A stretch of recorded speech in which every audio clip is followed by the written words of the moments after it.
Boa tarde, meus amores, tudo bem? Hoje nós vamos falar um pouquinho em história sobre os primeiros municípios brasileiros. Os primeiros municípios aqui do nosso país, eles foram construídos de uma forma muito difícil. Isso porque os indígenas que habitavam todo o espaço, todo o território, não aceitavam pacificamente essa exploração do território e começaram a haver guerras e muitos conflitos entre os portugueses e os indígenas. Ainda assim, os indígenas acabaram perdendo esse espaço, infelizmente, né? E muitos morreram nesses conflitos, já que os portugueses vinham com armamentos que os índios ainda não possuíam. Assim que começou esse processo de exploração aqui do Brasil, muitas pessoas começaram a vir de Portugal. Então se fazia necessária a construção de pequenas cidades. Os primeiros municípios, então, começavam a se formar. Eles se formavam basicamente próximos do litoral, já que chegavam em todo o tempo embarcações de lá, e a proximidade do litoral facilitava a entrada e a saída de pessoas aqui do Brasil.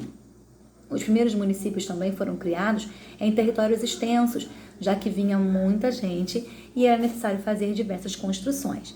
Uma das primeiras construções feitas aqui no Brasil foi de uma igreja católica, porque lá em Portugal a religião católica é a religião mais aceita, era mais aceita naquela época. Hoje, é claro que existem outras religiões lá também.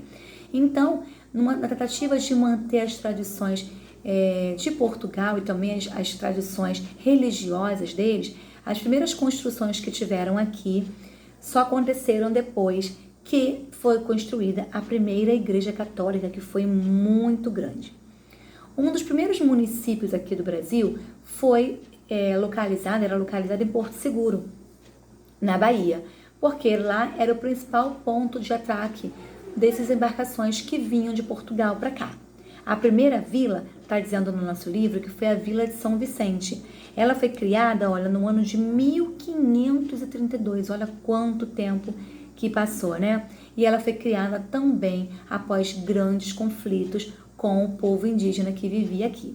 Nós vamos falar um pouquinho mais sobre esse assunto e fazer questionários tanto no livro quanto no caderno, na página 43 até a página 47 do nosso livro de história. Então hoje, depois da aula do tio Eric, vai ter o lanchinho de vocês e depois do nosso lanche a gente se encontra na nossa sala de história para aprendermos um pouquinho mais sobre os primeiros municípios do Brasil. Espero vocês!